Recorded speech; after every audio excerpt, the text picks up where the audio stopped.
መጽሐፍትን በድምጽ ኢዮብ ዮናስ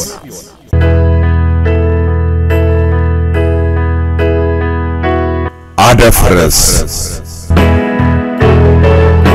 ከዳኛቸው ወርቁ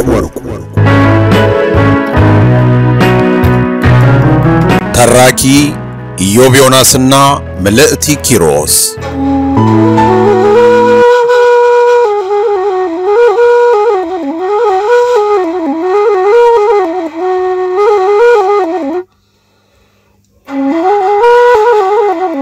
ሰኞና ሐሙስ የመንዝና ይፋቱ ገበያተኞች የሚገናኙባቸው ቀኖች ናቸው።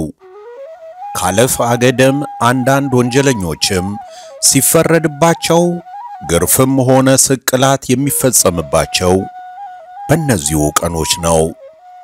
ዛሬ ሐሙስ ነው። አንድ ቀን ቀደም ብሎ ቁመቱ ከሩቅ የሚታይ ረጅም መስቀያ ገበያው መካከል ገደማ ተዘጋጅቷል። በረጃጅም የባህር ዛፍ ግንዲላና አግዳሚ ማነቂያው ገመድ ክቡን አሳምሮ መካከል ላይ ተንጠልጥሏል። እስሩ አንድ መሰላል ከፍ ብሎ የተሰራው ቆጥ አይነት ርብራብ ላይ ተደግፎ ቆሟል። ፖሊሶች አቶ ጥሶና ሌሎች ዳኞች እና አቶ ወልዱና ሌሎች በከተማው የታወቁ ታላላቅ ሰዎች እና ደፍርስና ፍሬዋ ተማሪዎች ሁሉ ሳይቀሩ የመስቀያውን ዙሪያ ከበው ይጠባበቃሉ። ከአንድ ቅጡ ከጠፋው በአንድ ቦታ አልረጋ ብላ እየለፈለፈችና እየሸለለች ካስቸገረች እብድ ሴትዮና እፊትና እኋላዋ እየመጣ ከሚጮህባት ባለቤቱን ያጣ ውሻ በስተቀር አብዛኞቹ ሰዎች በየሸቀጡ ተራ ሆነው የመጡበትን ገበያ ይገበያያሉ። ወሬውን ለማየት ቢሆን አልፎ አልፎ ሰብሰብ ያሉት ገበያተኞች ብዛት እስከዚህም አልነበረም። 7 ሰዓት ገደማ ገዳዩ በወህኒ ቤት ዘበኞች ታጅቦ ይመጣል።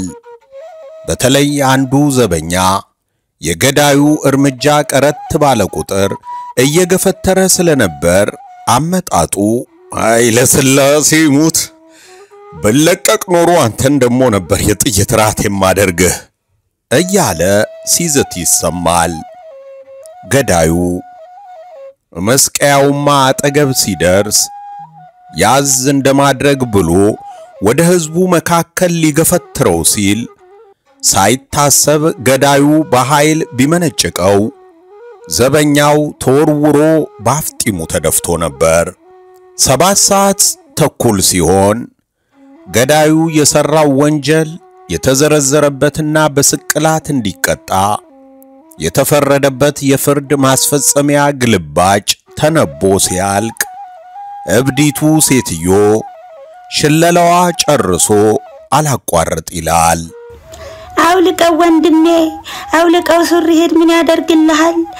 ስንት አላፍ ሴት ውስጥ አንቀው ይገሉሃል እያለች ታድረቀርቀዋለች። ወንዜ ተራራዬ የሚሉት ምንድነው? ንዴቱ ብሶቱ ጥቃቱ ካልገባው እያከታተለች በረጅሙ በማንቆርቆር ገዳዩን ባጉል አይነት አኳኋን ጥብቅ አድርጎ የፊጥኝ አስሮ ርብርቡ ላይ ያወጣዋል። በአፍጢሙ ሊደፋ የነበረው ዘበኛና ገዳይም ርብራቡን እንደረገጡ ገዳይ ዘራፍ ብሎ በመጀመሪያ እያንጠረጠረ ይፎክራል። አዋዲ ገዳይ፣ ቆሬራይ ገዳይ፣ ራሳ ገዳይ፣ ዘራፍ፣ ቆምጫጫው፣ ዘራፍ። እብዲቱ ትሸልላለች። ወንድሙን ሲገድሉት ወንድሙን ካልከፋው ወንድሙን ሲገድሉት ወንድሙ ካልከፋው አቅርቡለት ልብሱን የወንድሙን ሱሪ ደሙ እንዲከረፋው። ገዳይ ፉከራውን ይቀጥላል። በሞቀ በደመቀ በጋለና ልቡ ውጪ ወጥቶ ይምቦገቦግ በሚመስል ስግምግምታ ዘራፍ ዘራፍ ዘራፍ ዘራፍ ራስ ገዳይ ማፋድ ላይ ገዳይ ጀውሃ ገዳይ ጀውሃ ገዳይ ዘራፍ ዘራፍ ዘራፍ እዚህ ላይ ገዳይ ዘበኛውን በርግጫ አሽቀንጥሮ መሬት ይፈጠፍጠዋል። ደብረሲና ላይ ጉባኤ ላይ ጠላቱን ገዳይ ድምፁ ጭርስ ወደ ማለቱ ይቃረብና ጸጥ ይላል። ድንገት እሳቱ ጠፍቶ አመዱ ብቻ ተከምሮ መክሰም የጀመሩ ሁለት ፍሞች እንደ ተዳፈኑበት ምድጃ ጭንቅላቱን እገመዱ ውስጥ ግራና ቀኝ አስታኮ ያገባና ርብርቡን ለቆ በገዛ እጁ ይንጠለጠላል። መሬት የተዘረረው ዘበኛ ንቅንቅ ሳይል ይቀራል። እብዲቱ ትሸልላለች። አውልቀው ወንድሜ አውልቀው ሱሪህን ምን ያደርግልሃል? ስንት አላፍ ሴት ውስጥ አንቀው ይገሉሃል።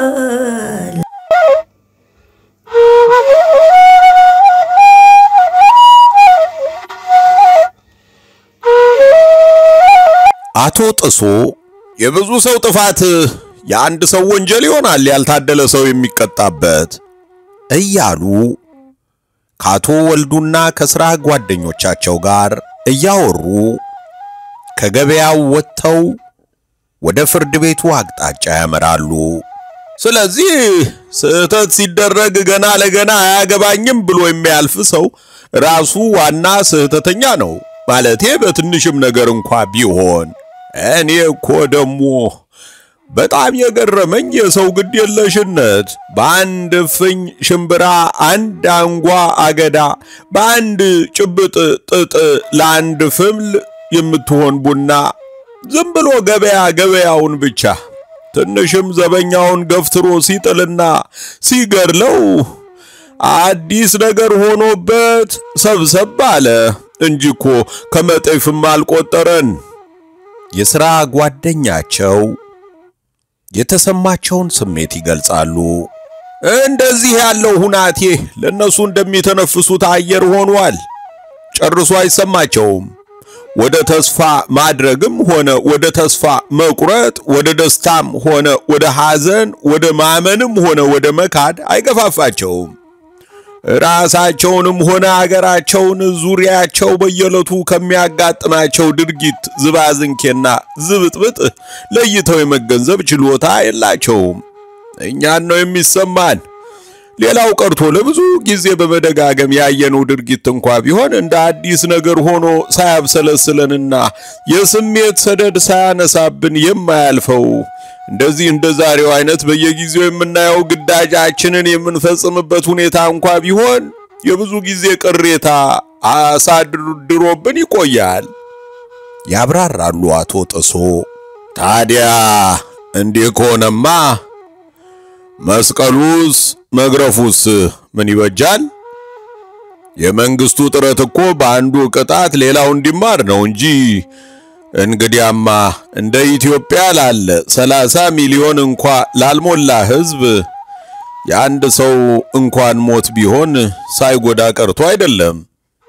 አቶ ወልዱ ሐሳባቸውን ያቀርባሉ። ዛሬ ለምሳሌ ህዝቡ ከቅጣቱ ምን የተማረ ይመስሎታል? ይጠይቃሉ አቶ ጥሶ። ምን ይታወቃል? ሱሪን የታጠቋል እንዲያ ነው። እናት ወለድሁ ትበል፣ ሰርግ እንጂ ሞት አይባልም። ወንድ ወንድን ያስንቃል፣ እውነትም ኮምጫጫ ጥርጥር የሌለው ሲሉ ነበር የምሰማው። እኮ ታዲያ ይሄ አባባል ምን ፈር ይሰጦታል? ስለ ህዝቡ አስተሳሰብ ይጠይቃሉ ደግመው። መቼም የስሜት ጉዳይ ስለሆነ የጠየቁኝ ወንዱም እንደ ገዳዩ አይነት ገዳይ ቢወጣው ሴቷም ወይ በጋብቻ ወይ በእናትነት እንዲህ ያለው ወንድ ወገን ለመሆን የፈለጉ ነው የመሰለኝ። እኔም እንግዲያው እንዲያ ነው የመሰለኝ። ሌላው ቀርቶ ከአንዳንድ ሰዎች አይን ሲረግፍ ያየሁት እንባ እንኳን የደስታና የፍንደቃ አይነት ነበር። ሳቅ ጠርቶ ለመታየት ያለቀሰ እንጂ ሐዘን ብሶትን ለመወጣት ያነባ አይመስልም ነበር። ኩራት የወንድነትና የልበ ሙሉነት ስሜት ነበር በየሰው ፊት ሲግም የሚታየው እኮ። ታዲያ ፊት ወደ ጠየቅኩት ጥያቄ ተመለስን እኮ። እንደዚህ ከሆነ የጥፋተኛው መሰቀልና መገረፍ ምን ጠቀመ? ምንም ጥቅም የለውም። ብሔራዊ በሆነ መንፈስ የተመለከቱት እንደሆነ ፈረንጆቹ ሀገር እንደሚያደርጉት ታዲያ መስቀልና መግረፍ ቢቀር ጥሩ ይመስሎታል? የለም፣ የፈረንጆቹንም መንገድ መከተሉ ጥሩ አይመስለኝም። እንኳን ሞትንና ግርፋትን በስራት ለውጠንለት የወንጀለኛው ብዛት አሁንም እስር ቤቶቻችንን አጥለቅልቋል እኮ። ታዲያ ሌላ ምን ፍትህ ይገኛል? የብዙ ሰው ጥፋት የአንድ ሰው ወንጀል ከመሆን በፊት ነቅቶ ጥፋቱን ለማረም መሞከር ዋናው ፍትህ ይህ ነው የሚመስለኝ። ለምሳሌ በአገራችን አንዱ አንዱን የሚገድልበት ዋና ምክንያት ወይ ርስቱን ወይ ሚስቱን ሲቀማ ከድንቁርና የተነሳ አዳሎች ለሰለባ ሲሉ የሚፈጽሙት ባልታሰበ ድንገተኛ አምባጓሮ ምክንያት የሚደርስ ችግርና መጉላላት ያጠቃውና ከችግሩ ለመውጣት ሲል በሚያደርገው ጥረት ወደ ሌብነት ወይም ወደ ቀማኛነት ስለሚያመራ እግረ መንገዱን ጥፋቱን እደብቃለሁ ሲል ወይም አንዳንዴ በአባይ ጠንቋይ አነሳሽነት ስለሚሆን ወንጀሉ ከመሰራቱ በፊት ለመቆጣጠር አያዳግትም ባይ ነኝ። ሌላውም ሀገር እኮ ቢሆን ምክንያቶቹ እነዚህ ይመስሉኛል። የሌላው ዓለም ግድያ እነዚህንም የያዘ ቢሆን ሌላ በተንኮልና በምን አለብኝነት የተመሰረተ አገዳደልም ይጨምራል። እንደ መዝናኛና እንደ መጫወቻ በተፈጥሮው ሰውን እንደ እንስሳ እንጂ በአርአያ ሥላሴ የተፈጠረ መሆኑን በመካድ ላይ የተመሰረተ በአእምሮ ንክነትና በበሽተኝነት የሚፈጸም በግድያ ፍላጎት ብቻ በመነሳሳት ያለ ምክንያት የሚፈጸም ብዙ አይነት ግድያ አለ። ታዲያ እንግዲህ የሚገድሉበት ምክንያት ስለተቀነሰኮ የሟቾች ብዛት ያንሳል ማለት አይደለም። እኔም አላልኩም፣ ብቻ ግን ለመቆጣጠር ይቻላል ነው የምለው። በእኔ አስተሳሰብ አንድ ሕዝብ ወደቀ የሚባለው ፈሪሃ እግዚአብሔርን ሲያጣ ነው። የኢትዮጵያ ሕዝብ እስላምም ሆነ ክርስቲያን ወይም ሃይማኖት የሌለው በጠቅላላው እግዚአብሔርን ፈሪ ነው። ስለዚህ እኛ በዳኝነታችን፣ ሌላው በፖሊስነቱ፣ ሌላው ደግሞ በአስተዳደር በአመራሩ ህሊናው ትክክል ነው ብሎ ለሚያመለክተው ፍትህ ከሰራ ገዳዩም ሆነ ሌባው ይቀንሳል እላለሁ። በድንቁርና ለሚመጣው መባላት ትምህርትን የመሰለ መቀራረቢያ ካለ ሚስቱንና ሀብቱን ለተቀማው እውነተኛ ፍትህ ከተሰጠ ለታረዘ ለተራበ ሰርቶ የሚያገኝበት ዘዴ ከተገኘለት በድንገተኛ አምባጓሮ ለሚገርሉት ቅነሳ መጠጥ ቤቶችን የመቆጣጠሪያ ደንብ ከወጣ በየሰፈሩ እየዞሩ በየባላገሩ ንብረት ውስጥ እየገቡ የሚያታልሉትን አባይ ጠንቋዮች እየተከታተለ በሕግ የሚያስቀጣ የመንደር ሽማግሌዎች ሸንጎ ከተቋቋመ አብዛኛው ችግራችን ይቀንሳል እላለሁ። ጨርሶ ግን ገዳይንም ሆነ ሌባን ለማጥፋት አይቻልም። ሌባ ላመሉ ዳቦ ይልሳል ነው። አጉል ልማድን የፍላጎት ሁሉ መሟላት ሊያስቀረው አይችልም። ጊዜ ይፈጃል እንጂ ጨርሶ ለማጥፋትም ቢሆን አይቻልም አልልም። ዋናው መንገድ ብቻ ቀደምም ደጋግሜ እንደጠቀስሁት የብዙዎቻችን ጥፋት የአንድ ሰው ወንጀል እስኪሆን ቸል አለማለትና በሕዝቡ ዘንድ አለ ብለን የምንኮራበት ፈሪሃ እግዚአብሔር እንዳይጠፋ ቤተ እግዚአብሔር የምትጠነክርበትን መንገድ መሻቱ ነው።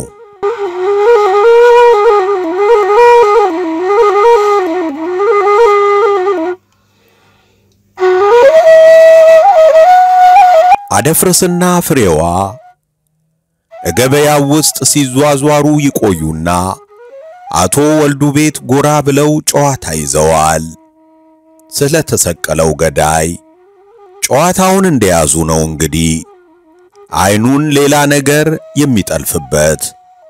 ባለቤቲቱ ያጠለቁትን ጨሌ አይና ያልጠረጠረው አጉል ነገር ያየባቸው በሚያስመስል አንደበት ጨሌ በጨሌ ያመልካሉ ብሎ ድንገት የሚጠይቃቸው አደፍርስ ወይዘሮ ማለፊያን እሳቸውም ያጠያየቁ አየር የገባቸው በሚመስል ሁኔታ ፊቱን እጁን ጠቅላላ ሰውነቱን ዝግ ባለ የመንፈስ ብርሃን እየዳሰሱ አዎ ልጄ አመልሃለሁ ሰው እንደው ቃቤው እንዳባዜው እንደ በጤቱ አይዶል ብለው የሚመልሱለት ቢሆንም እንዴት እርሶን ያህል አዛውንት በላይን ያህል የተማረ ልጅ ያደረሱ ምን ይጎዳውት ነበር እንዲህ ያለውን ልማድ ቢተውት ይናገራል በድጋሚ አደፍርስ ያስለመዱት ነገር ወዳጄ አልተው ይያለ ነው ወደን ይመስልሃል ይቋቋማሉ ለውዴታቸው ወይዘሮ ማለፊያም ይህንዬ አንድ አባይ ጠንቋይ ይሆናል አንግቱ ያሉት ትግሪዋን ማለት አይደለም ወዳጄ ትግሪዋ ያባይ ጠንቋይ ስራ አይደለችም ትግሪዋ የዘር ማንዘራችን አለኝታ ነች ትግሪዋ ስደተኛ ነች ትግሪዋ ማር የምትቆረስበትን ወተት የምትቀዳበትን ሀገር የምትመራም ቤት ነች ባሌን ልጄን ከብቶችን ትጠብቅልኛለች እንኳን በአመት አንዴ ለየአኑም ባነግታት በወደዱ ከዘር የመጣች ጨሌ ነች ማለት ነው ቅድማያቴ ናቸው ከትግሬ ይዘዋት የመጡት እና ከዚያ ቅድማያቴ ለአያቴ አያቴ ለኔ እናት የኔ እናት ደግሞ ለኔ ያስተላለፈችልኝ ዋ የኔ ልጅ ባያት አዛይነች ሩሩ ነች ምን ከበደችኝና ልተዋት ይሄ ሁሉ መቼም ከፍርሃት የተነሳ የሚመጣ ልማድ ነው ፍርሃት ተሳስተሃል ልጅ የምን ፍርሃት ሰው እናቱን ይፈራል ፍርሃት ታይሆን ውዴታ ነው እኔ ያለኝ ለሷ እወዳታለሁ ሁሉ ዘመዶቼ ያልቁ የቀረችኝ እሷ ብቻ ናት እምሎ አሁን በርግጥ ያምኑባታል ማለት ነው እምነት አንተ ይደላህቲ እንደኔ ያልደካማ እምነትን ታይት ያገኙዋል መነኮሳቱና እሳውስቱም አላገኙት እንደኔ ያልደካማ እምነትማ በኖረኝ ከዚህ ከሚያሰቃየኝ ኦርጥማትና የሰውነት ማቃጠል ድኜ ባል ነበር ተገኝቶ ወላጄ አንድ ዘወላዋይ ልብ ተፈጥሮብን ታዲያ ታላመኑበት እምነትና ጥናቱን እንዲሰጠኝ ያልተሳልሁት ታቦት የለም አንተስ እምነት አለ ድንገት ትጠይቀዋለች አደፍርስን ፍሬዋ ታዳምጥና የምን እምነት መቼም በጨሌ እንደማላምን ታውቂያለሽ ቢፈልጉ አሁን አውጥቼ ገደል ጨምርላቸዋለሁ ምንም እንደማታደርገኝ ሊያው ይችላሉ ምናፍ ምን አቅም አላትና ምን ብላ ትጎዳለች በጨሌስ አትመንሽ ብቻ በምንም ይሁን እምነት አለኝ ባይነህ መቼም እንዴታ መጠርጠሩስ አለኝ እንጂ በደንብ እምነት አለኝ መቀለዱ ይሆን ባንቺ ቤት እሷን ብትጥላት እኔን ገደልኸኝ ማለት ነው ያለ ጥርጥር እሞታለሁ እባኮትን የበላይናት ዶቃ ስለተጣለ እንዴት እርሶ ይሞታሉ ዶአ የለም ውላጅ ያልተግባባንም። እሷ ለኔ ዶ አይዶለችም። የዘር ማንዘሬ ቅሪት ነች፣ ቅርሴ ነች፣ አለኝታዬ ነች። አዘኔን ብሶቴን ተካፋይ ነች። ትገርማለህ ትጀምራለች ፍሬዋ ራሷን በማወዛወዝ። ብትቀበለው ባትቀበለውም ልንገርህ፣ እምነት የሚሉት ነገር ጨርሶ የለህም አንተ። ከዚያም በላይ ደግሞ የሚያሳዝነው እምነት የሌለህ መሆንህን እንኳን አለማወቅ፣ እምነተ ቢስነትህን እምነት አለኝ ብሎ ብቻ በሙሉ አፍ በመናገር ለመሸፈን መሞከርህ። ለመሆኑ አንቺን ራስሽን ልጠይቅሽ፣ ስንት ሀገር ያዩትን ያቶ ወልዱን ባለቤት በጨሌ ሲያመልኩ ማየትሽ አልገረመሽም? መገረም የማይጠረጠር እምነት አለኝ ባይነትህ ነው እኔንስ የገረመኝ እኮ። በጨሌ ሲያመልኩ በጨሌ ማምለክ እያልህ ደጋግመዋል። በጨሌው በእርግጥ ያምልኩ አያምልኩበት እንደው እንዳንተም እርግጠኛ ባልሆን፣ ምናልባትም እንዳልከው አምልኮት ካለበት አታምልኩበት እያልህ ስለጨቀጨቃቸው አይደለም የሚተውት። ታዲያ እንዴት ባደርግ ነው የሚተውት? እስቲ እንስማው። እሳቸውን ከጨሌ አምልኮት እናውጣቸው እንጂ ሐሳቡ ከኔም መጣ ካንቺ ልዩነት የለውም። ነገርኩህ እኮ በጨሌ ያመልካሉ የምትለውን አነጋገር ስላልተቀበልሁት ወደ እግዚአብሔር እንዲመለሱ የማድረጉ ነገር አላሳሰበኝም። አሁን በቅርቡ አንቺው ራስሽ የቦረንትቻ ስጋ ካልበላሁ ብለሽ የእንዴት ያሉ አዛውንት ግብዣ ረግጠሽ አልተመለሽም? ያ ሌላ በነገራችን ላይ የሰው ግብዣ ረግጬ አልተመለስኩም፣ አስፈቅጄ ነው። ካመጣኸው አይቀር ግን ልንገርህ ልዩነቱን። ያኛው መንገድ አምልኮት፣ ይሄኛው ጨሌ አምልኮ ነው። ቀልድና ለገቻ ከሆነ እኮ ፍላጎታችን ክርክራችንን ብንተወው ይሻላል። እሺ ቀጥይ። የምን ቀልድና ለገቻ? ክርክራችንስ ደርዝ ያለው ነገር ላይ ለመድረስ ነው። ጥሩ። አንተ እንዳየኸውና እንደሰማኸው በዚያን ጊዜ እኔ ባለ ቦረንትቾቹን አስከፍቻለሁ። አላዩሽም እንጂ ክፋት ሳይሆን ደስታ ነበር የሚሰማቸው። ሰይጣኑ ባንቺ አድሮ መስዋዕታቸውን የተቀበላቸው መስሏቸው። እመቤቴን ወይዘሮ አሰጋሽንም ሆነ ቤተሰቦቻቸውንስ አስከፍቻለሁ። ስሜታቸውን እምነታቸውን ነክቼባቸዋለሁ። የበጉ ስጋ ከገባ በሽታም ይጨርሰናል ብለው የሚያምኑትን ሰዎች አይጨርሳችሁም ብለሽ አጎዝለሽባቸው ባታስከፊያቸውም የነካሽባቸው ነው የሚመስለኝ እምነታቸውን። ራሴን ለመስዋዕትነት አሳልፌ ልስጥ አልኩ እንጂ እምነታቸውን አልነካሁም። እኔም ጨሌውን ልጣልላቸው፣ ጨሌቱ የምትችል ከሆነ እኔን ትመመኝ ትግደለኝ ብዬ ራሴን ለሳቸው ሰጠው እንጂ እምነታቸውን አልነካውም። ያንተና የኔ አቀራረብ ግን ትልቅ ልዩነት አለው። የኔ ፍቅርና ችግራቸው በገባው ልብና እንጀት ሲሆን፣ የኔ በድፍረትና በግዴለሽነት መንገድ ነው። አዎ ባይሆንም ነው የሚመስለው። ይልቅ እኔን አሁን የቸገረኝ ምን እንደሆነ ታውቃለህ የኔ ልጅ? ይጀምራሉ ወይዘሮ ማለፊያ ያዳምጡና ሴት ልጅ ያለ መውለዴ አንጀቴ ነው የሚርመሰመሰው ባሰብሁት ቁጥር። ምን የመሰለ ወንድ ልጅ ወልደዋል። ሴት ልጅ ምን ያደርግሎታል? ማለቴ ወንድና ሴት መውለድ የሚመኙት ነገር ነው። ግን እስከዚህ ካልሆነ ዘንዳ ምን የሚያስጨንቅ ነገር አለ? አላገኘኸኝም ውላጄ። ትግሪት የወንድ ልጅ አደራ አይደለችም። ሴት ልጅ ብትኖረኝ ሴት ልጄ ካልሆነም እግዚአብሔር ልበሰፊዋን ሚስት ለልጄ ቢሰጥልኝ የልጄ ሚስት ነች የምትወርሳት። እሷን ማንስ ወረሳትማ? እርሶ ከሞቱ ወዲያ ምን አስጨነቆት? የአያቴ ቅድመ አያቶቼ ቅሪት የትም እንድትወድቅ አልሻም። የኔ ልጅ እግዚአብሔር ፍቃዱ ከሆነ አንጀት የሚረጋባት ልጅ ይስጠኝ። ከእንግዲህ እንዲወልዱ ማለት ምን ነው? የልጄስ ሚስት ልጅ አይደለችም? ምን ፋይዳ አለው ብለህ 9 ወር አርግዞ መውለድ ፋይዳ የለውም። ለመሆኑ አንተ በጨሌ ያመልካሉ ብለህ እንዴት ደፍረህ ትናገራለህ? ትጠይቀዋለች ፍሬዋ። አደፍርስን የወይዘሮ ማለፊያን ፍላጎት ካዳመጠች በኋላ ለምን አልናገርም ይጠይቃታል መልሶ በመገረም። አደፍርስ እንዴት አወቅ? ንግግርሽ አንዳንዴ ቆማጣ ያስሮጣል። እዚሁ ቁጭ ብለሽ እያወራሽና እየሰማሽ እንዴት አወቅ ትይኛለሽ? አይ የኔን ምስክርነት ከጠየቅ እኔ የሰማሁት በእግዚአብሔር ማመናቸውን ታቦቶችን መማለዳቸውን ጨሌዋንም ከአያት ከቅድመ አያታቸው የመጣች ስለሆነች የሚወዷትና የሚያከብሯት መሆኗን ነው።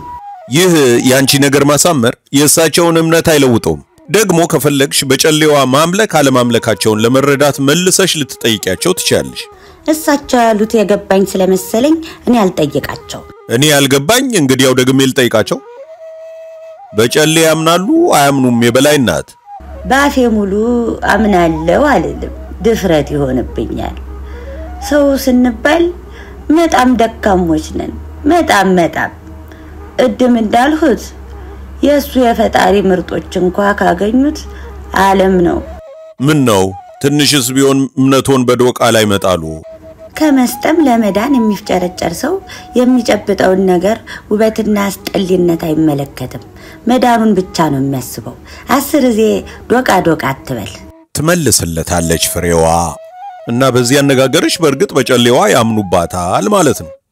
ሲታመሙ የምታድናቸው መከራ ሲመጣባቸው ከመከራ የምታወጣቸው በመሆኗ ያምናሉ ማለትሽ ነው። ጥሩ እንዲያም ከሆነ የገባህ አንዳንድ ጥያቄዎች ልጠይቅ። የፈለግሽውን የስነ ጥበብ መጽሐፍ ስታነብ በሐልያህ ከተጻፈው በላይ አታስብም? ተመራማሪ ከሆንኩ አስባለሁ። ጥሩ የስነ ጽሑፍ መጽሐፍ ስታነብ ከተጻፈው በላይ አትመለከትም? በሐሳብህ እየጨማመርህ ያልታየ ዓለም የምታይ አይመስልህም? መጽሐፉ የሚያስደስት ከሆነ ከተጻፈው የበለጠ ሊመጣ ይችላል በአእምሮ። የታሪክ የሳይንስ መጽሐፍት ስታነብ ከተተረከለት ጀግና በላይ የሆነ ሰው ከተፈጠረው የሳይንስ ውጤት የበለጠ ክንውን ሊኖር እንደሚችል በሐልያህ መጥቶብህ አያውቅም? ይህ ሁሉ የምትየው እርግጥ ነው። ብቻ የዚህ ሁሉ ተጠየቅ አመጣጡ ለምን እንደሆነ አልገባኝም። የሚካኤልን የገብርኤልን የጊዮርጊስን ምስል ስታይ ከምስሉ የበለጡ በሰማያዊ ኃይል የጎለበቱ መላእክት እምልህ በራቀ በጠለቀ አይነት መንገድ አይታዩህም? ድንቁርናና ዕውቀት እዚህ ላይ አይታዩኝም። እሺ ግድ የለም አይታዩ። ማንኛውንም ስዕል ስታይ ከፎርሙና ከቀለሙ ውበት ውጪ የሆነ ልዩ አይነት ውበት ያየህ አይመስልህም? ያየው ይመስለኛል፣ ግን ላላይ ይችላል። ታቦት ስትሳለም ለታቦቱ ነው ስግደትህ ወይስ ለእግዚአብሔር? ለእግዚአብሔር ነው። ለምን ታዲያ ለታቦት እየሰገድህ ለእግዚአብሔር ነው ትላለህ? በሐልያህ ለሚታሰብህ እንጂ በሚታይ በሚጨበጥ በሚዳሰስ ነገር በሚገለጠው አለማመንህ ከታወቀ ታዲያ ለምን ሰውን እምነተ ቢስ ታስመስላለህ? ብለሽ ታቦትና ጨሌን አንድ ናቸው በይኝ። አንድ ናቸው አልወጣኝም። ብቻ ነው የምለው አንተ በሐልያህ ከታቦቱ በላይ መጥቀህ ለእግዚአብሔር ያደርክ ከሆንክ እሳቸውም ከጨሌው በላይ መጥቀው ለእግዚአብሔር ያደሩ ሊሆኑ ይችላሉ ነው። ስነ ጽሑፍን፣ ስነ ጥበብን፣ ታሪክን፣ ስዕልን፣ ቅርጻ ቅርጽን፣ ሳይንስን አምጥቆ ሰማያዊ ጥልቀት የሚሰጠው ሐልያ ጨሌን፣ አድባርን፣ ታቦትን ማምለክን አምጥቆ ሰማያዊ ጥልቀት የማይሰጥበት ምክንያት የለም ነው የምልህ። ባንድ ልብ ባንድ ህሊና የተቀበሉት እምነት እግዚአብሔር መንግስት ያደርሳል ነው የምልህ። ከዚህ በተረፈ ማታ እንደልማድህ እንግዲህ ካባዬ ጋር ልትከራከር ትችላለህ። እኔ ክርክር ቶሎ ይሰለቸኛል። ባላውቅሽ ኖሮ በዛሬው አነጋገርሽ ከሆነ ጭራሽ የመሻሻል ፍላጎት ያለሽ አትመስይኝም ነበር። መሻሻሉን እርሳው እባክህ። መሻሻል ትላለህ ደግሞ ያንተን አስተያየት ስማይ ልንገር። አሁን አንተ እንዳደረከው አይነት ለሰው ስሜት ለሰው እምነት ዋጋ ሳይሰጡ የሚደረገው መሻሻል ባፍንጫዬ ይውጣ። መሻሻል ልንገርህ አንድ ነገር፣ ለማንም ሰው ቢሆን መጀመሪያ የሚያስፈልገው ፍቅር፣ መግባባትና መከባበር ነው። ስንፋቀር አንድነታችን ሲጸና ነው መሻሻል ሊገኝ የሚችለው። ያኔ መሻሻል ያላንዳች ድካም ከውስጣችን ይመነጫል። መሻሻል ትለኛለህ ደርሶ መጀመሪያ አንተ ራስህ ሰው መስሎ ይታይህ።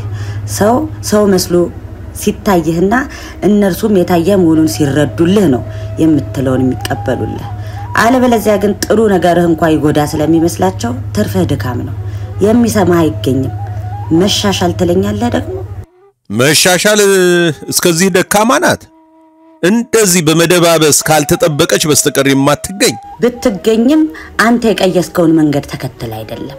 ፈረንጆች ገስጋሾች ናቸው። ፈረንጆች ይሮጣሉ፣ ፈረንጆች ይበራሉ። ፈረንጆች በጭንቅላታቸው ወድቀው አንገታቸው አልተሰበረም። ያውም ጨረቃ ላይ ያደናቅፋታል አደፍርስ። ፈረንጆች ኃይለኞች ጠንካሮች ናቸው እያልን የነሱን መንገድ ለመከተል ብንፈልግ የግስጋሴውም የሩጫውም የበረራውም ትርፉ ተደናቅፎ መደፋት ነው። ባንገት የማረፉን መልስ እርግጠኛ ነኝ ታውቀዋለህ። እኔኮ እንደ ፈረንጆች ካልሆነን መሻሻልን አናገኝም አላልኩም። እንግዲያው እነሱን እንዳናስተጋባ ከተስማማን ራሳችንም እነሱን ሆነን ከመቅረት ድነናል ማለት ነው። ሌላው ነገር አይቸግርም። ሌላው ነገር አይቸግርም? ምን ተናገርሽና ነው ሌላው ነገር አይቸግሩም? አገርህን ያገርህን ሰው እንደባይተዋር ሳይሆን እወጉ እልማዱ እቅርስ ውስጥ ገብተህ ወቀው። የፈረንጆች ሐሳብ ሳይሆን የራስህ ሐሳብ ይኖርህ።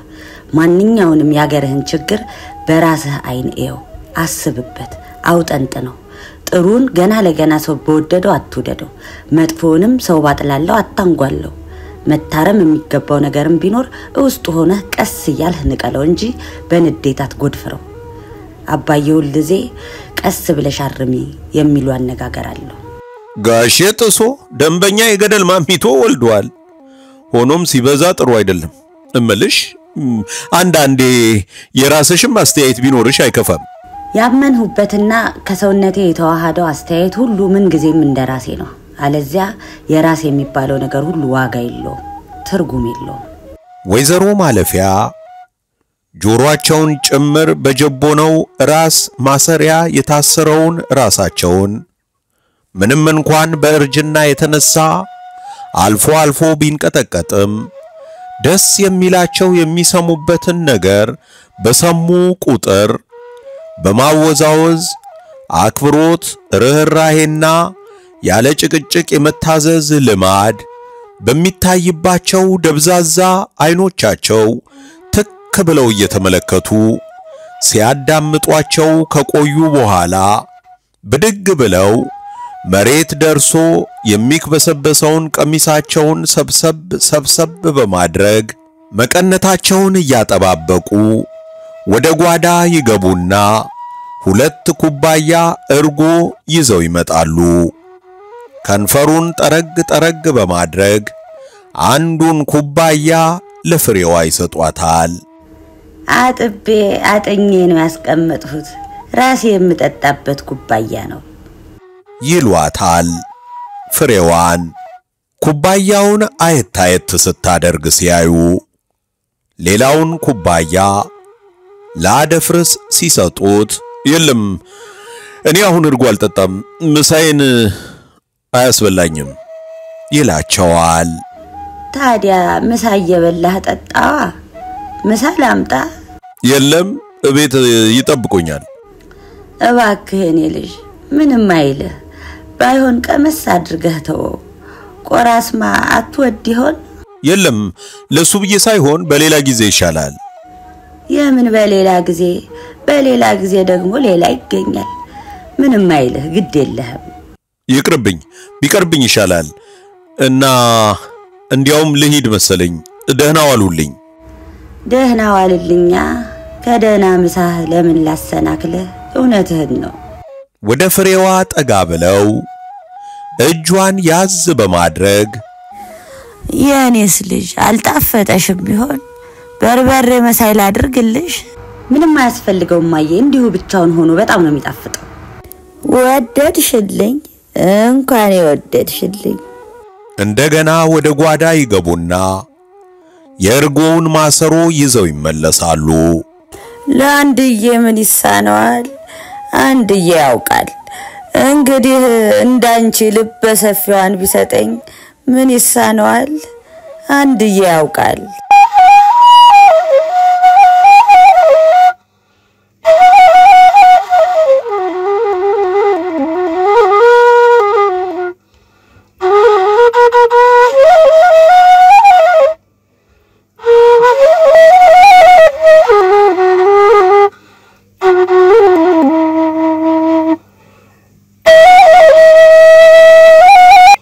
አደፍርስ። የዛሬ ትረካ የስካውኑ ነበር። በቀጣይ ክፍል እንደገና እስክንገናኝ ቸር ይግጠመን። የዛሬ ትረካ የስካውኑ ነበር። መጽሐፍትን ለመስማት ቻናላችንን ሰብስክራይብ ያድርጉ። ትረካውን በድምጽ እንድናጅብ የማጀቢያ ክላሲካሉን የሰራልን ቢኒሳክስ የራሱ ዩቲዩብ አለው። ሰብስክራይብ አድርጓቸው። መልካም ነገርን እየሰሙ ራስዎን ያድሱ። አደፍርስ። በቀጣይ ክፍል እስክንገናኝ ቸር ይግጠመን። መጽሐፍትን በድምጽ ኢዮብ ዮናስ